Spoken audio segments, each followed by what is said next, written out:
क्या क्या हुआ तेरे साथ? किस तरह पहचान हुई और आगे बढ़ी? किस तरह शुरुआत हुई? स्टार्टिंग स्टार्टिंग में तो हम इंस्टाग्राम पे मिले। इंस्टाग्राम पे मिलने के बाद हमारी फ्रेंडशिप थी।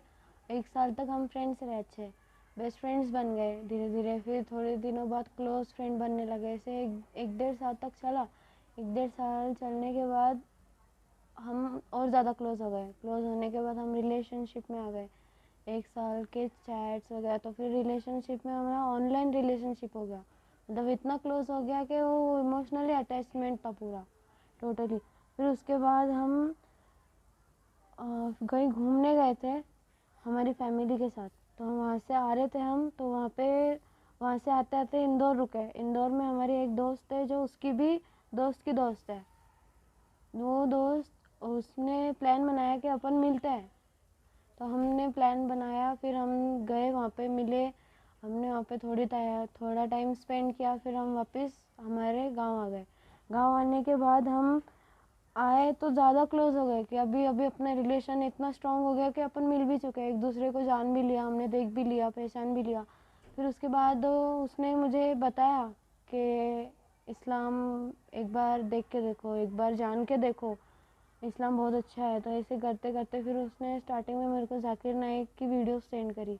जाकिर नाइक की वीडियोस सेंड करने के बाद उसने मुझे रोज़ नए नए वीडियोस सेंड करना चालू किया। फिर उसके बाद ऐसी वीडियोस थी उसमें कुछ जाकिर नाइक की कि कॉन्फ्रेंस चल रही बहुत बड़ी।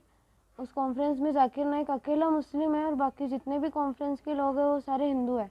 और जो भी उनसे क्वेश्चंस कर रहे हैं हिंदू लोग, जाकिर नाइक उसका ऐसा जवाब दे रहा है कि लोग वहीं पे खड़े खड़े कलमा पढ़ रहे हैं। मतलब धर्म परिवर्तन कर रहे हैं, अपना इस्लाम एक्सेप्ट कर रहे हैं। एक्सेप्ट करने के बाद तो वो देख देख के थोड़ा लगने लगा कि ऐसे कुछ तो बात होगी इस्लाम में कि लोग एकदम एक झटके में इस्लाम एक्सेप्ट कर रहे हैं।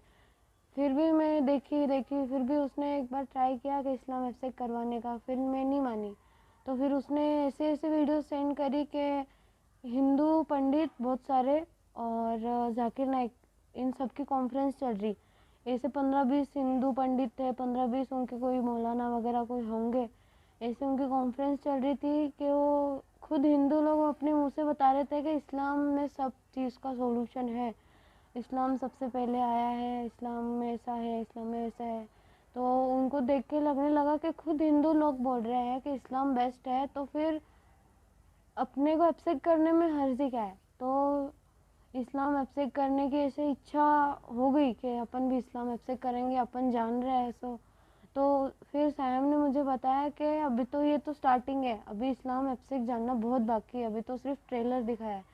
तो फिर उसने बोला कि इस्लाम के बारे में जानो और फिर अपना ओपिनियन दो। कि पहले फिर उसने इस्लाम के बारे में वीडियो सेंड करने लगी, कोई मौलाना के, कोई बहुत बड़े, कोई पाकिस्तान के हो, कोई कहीं के भी हो, इंडिया के भी हो।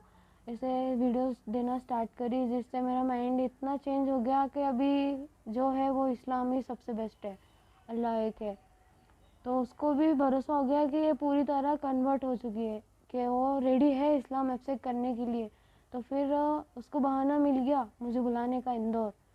इंदौर बुलाने का बहाना मिल गया कि मेरे फ्रेंड की इंगेजमेंट थी, तो इंगेजमेंट में मैं गई। उसने मुझे वहाँ से लेके किसी के घर लेके गया, उसके कोई दोस्त किसी के घर लेके गया। वहाँ पे मुझे कलमा पढ़ाया, ला इलाहा इल्लल्लाह मोहम्मद रसूलुल्लाह, ऐसे 3 बार मुझे कलमा पढ़ा के मुझे मुसलमान एक्सेप्ट करने का बोल दिया कि तू अभी इस्लाम में आ चुकी है। ऐसा बोल के मेरा नाम भी चेंज किया। ऐसा नाम चेंज करके मेरा खदीजा फ़ातिमा रख दिया।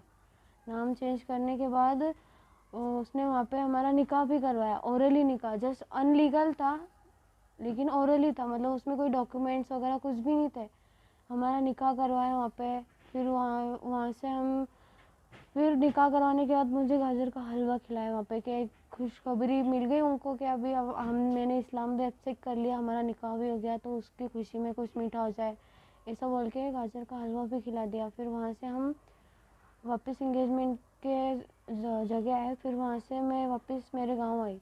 गांव आने के बाद फिर उसने मुझे फ़ोन किया कि मैं भी आऊँगा। फिर उसने वो आने तक के उस पीरियड में भी वही चल रहा था कि इस्लाम के रोज़ नए नए वीडियोस, रोज़ रोज़ नया कुछ, आज ये सीखते हैं, आज ये मोहम्मद पैगंबर के बारे में जानेंगे, आज इसके बारे में जानेंगे, आज उसके बारे में जानेंगे, जन्नत क्या होता है, जो दोज़ख क्या होता है, इन सब का क्या होता है, कौन का किस में जाता है, कौन किस में नहीं जाता है, सब सिखाया, ये सब बताया। तो फिर उसके बाद वो यहाँ आया गांव। फिर यहाँ आने के बाद उसके कोई साथी थे, इमरान, कलीम और फयाज़ नाम के, उनके साथ एक मौलाना भी था।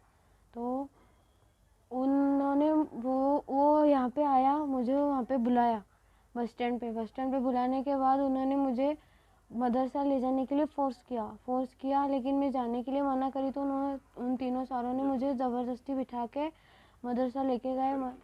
खड़की कोपरगांव तालुका का कोई मदरसा था, वहाँ पे लेके गए। वहाँ पे ले जाने के बाद मेरे साथ ज़बरदस्ती करने की कोशिश करी। वहाँ पे फिर मुझे कुछ पिलाया ज़बरदस्ती, वहाँ पे कुछ पिला के मेरे साथ ज़बरदस्ती करने की कोशिश करी। मेरा सर भारी होने लग गया। वहाँ पे मुझे कुछ सूझ नहीं रहा था, कुछ दिख नहीं रहा था इतना क्लियरली, लेकिन जितना मेरे को याद है उतना मैं आपको बता रही हूँ कि वहाँ पे मदरसा के अंदर हम गए, वहाँ पे कुछ बेड्स वगैरह थे, एक रूम था, वहाँ पे मुझे ले जाया गया ज़बरदस्ती। वहाँ पे मेरे साथ ज़बरदस्ती अत्याचार हुआ। वहाँ पे होने के बाद जब मुझे वापस लाया गया, ज़बरदस्ती पकड़ के वापस लाया गया, थोड़ी देर बाद फिर उन्होंने मुझे वापस अपने घर के रास्ते भेज दिया। मैं अपने घर गई, फिर उनका वापस कॉल आया कि ऐसे ऐसी एक जगह है, वहाँ पे अपने को बुलाया है। तो मैंने वहाँ से जाने के लिए मना कर दिया। तो उन्होंने बोला कि मेरे पास ऐसे फ़ोटोज़ और वीडियोज़ है तेरे, कि मैं तेरे सोशल मीडिया पे अपलोड कर दूँगा, वायरल कर दूँगा, जिससे तेरी बदनामी हो जाएगी। तो उस डर की वजह से मैं चली गई। चली जाने के बाद फिर उन्होंने वहाँ से कार ली, एर्टिगा वाइट कलर की कार थी, उसमें इमरान, मैं और सैम था। हम गए, उसने कार एक मिनट भी नहीं रोकी कहीं पे, तो सीधा समृद्धि महामार्ग रोड पे चलने लग गई। तो वहाँ से चली फिर उन्होंने वहाँ पे भी मुझे समझाया, बहुत सारी स्टोरीज़ बताई ऐसे लोगों की, ऐसी लड़कियों की स्टोरीज़ बताई कि जो इस्लाम एक्सेप्ट करके उनकी शादियाँ होके वो औरंगाबाद करके शिफ्ट है और बहुत अच्छे से रह रहा है। और उन्होंने ये भी बताया कि मेरे पीछे भी बहुत सारी लड़कियां हैं, जो 8-9 लड़कियां हैं मेरे गांव की, कि उनका भी करने का है। तो उन्होंने ऐसा बोला, तो तब तो मेरा पूरा कन्वर्जन हो चुका था इस्लाम में, कि अभी तो मुझे तो खुशी की बात लगी कि और भी लड़कियां हैं। फिर बाद में मुझे सब पता चला, उन्होंने ज़बरदस्ती करी मेरे साथ, ब्लैकमेलिंग करी, मुझे वापस घर पे छोड़ा। वापस छोड़ने के बाद मुझे वो वापस रिटर्न चला गया। फिर उसने मुझे वहाँ से कॉल करके बोला कि अभी अपने को इस्लाम फैलाना है पूरा, अभी तो सिर्फ तुमने किया है, अभी तुम्हें भी फैलाना है, जैसे मैंने फैलाया तुम्हारे तक लाया इस्लाम, वैसे तुम भी लोगों के पास लेके जाओ। तो उसने ऐसा मुझे बोला कि अपने फैमिली को भी बताओ कि इस्लाम क्या है। मैंने मना किया तो उसने फिर से वही ब्लैकमेलिंग चालू कर दी कि मैं फ़ोटोज़ वीडियोज़ वायरल कर दूंगा, ब्लैकमेल करने लग गया। तो फिर उस डर से मैंने अपने फैमिली को बताया कि ऐसी ऐसी बात हुई है मेरे साथ। और घर वालों को मारूंगा, कुछ तेरी बहन को ले जाऊंगा, ऐसा भी कुछ उन्होंने कहा था? हाँ, उन्होंने बोला कि तेरी फ़ोटोज़ वगैरह वायरल हो जाएगी, तुम्हारे घर की बदनामी हो जाएगी, फिर तुम्हारे, अगर हमारे ऐसे बहुत सारे लोग हैं वहाँ पे जो हमारे अंडर है, हमारे जो हमारे सपोर्टेड में है, तो उन्होंने बोला कि तुम्हारे स्कूल जाते हुए तुम्हारी बहन कहाँ जाती है, कहाँ आती है, सब पता है, हम वहाँ से उठा लेंगे, कुछ कर देंगे, उनको मार देंगे, या फिर तुम सबको हम मार देंगे, या तो तुम इस्लाम एक्सेप्ट करो या फिर हम तुमको मार देंगे, ऐसा बताया, ऐसा धमकी दी। तो उस डर से मैंने फैमिली को सब मैटर बता दिया कि मेरे साथ क्या क्या हुआ। तो फैमिली और जो हमारे भैया लोग थे उनको मैंने सब कुछ बताया, उन्होंने मुझे समझा।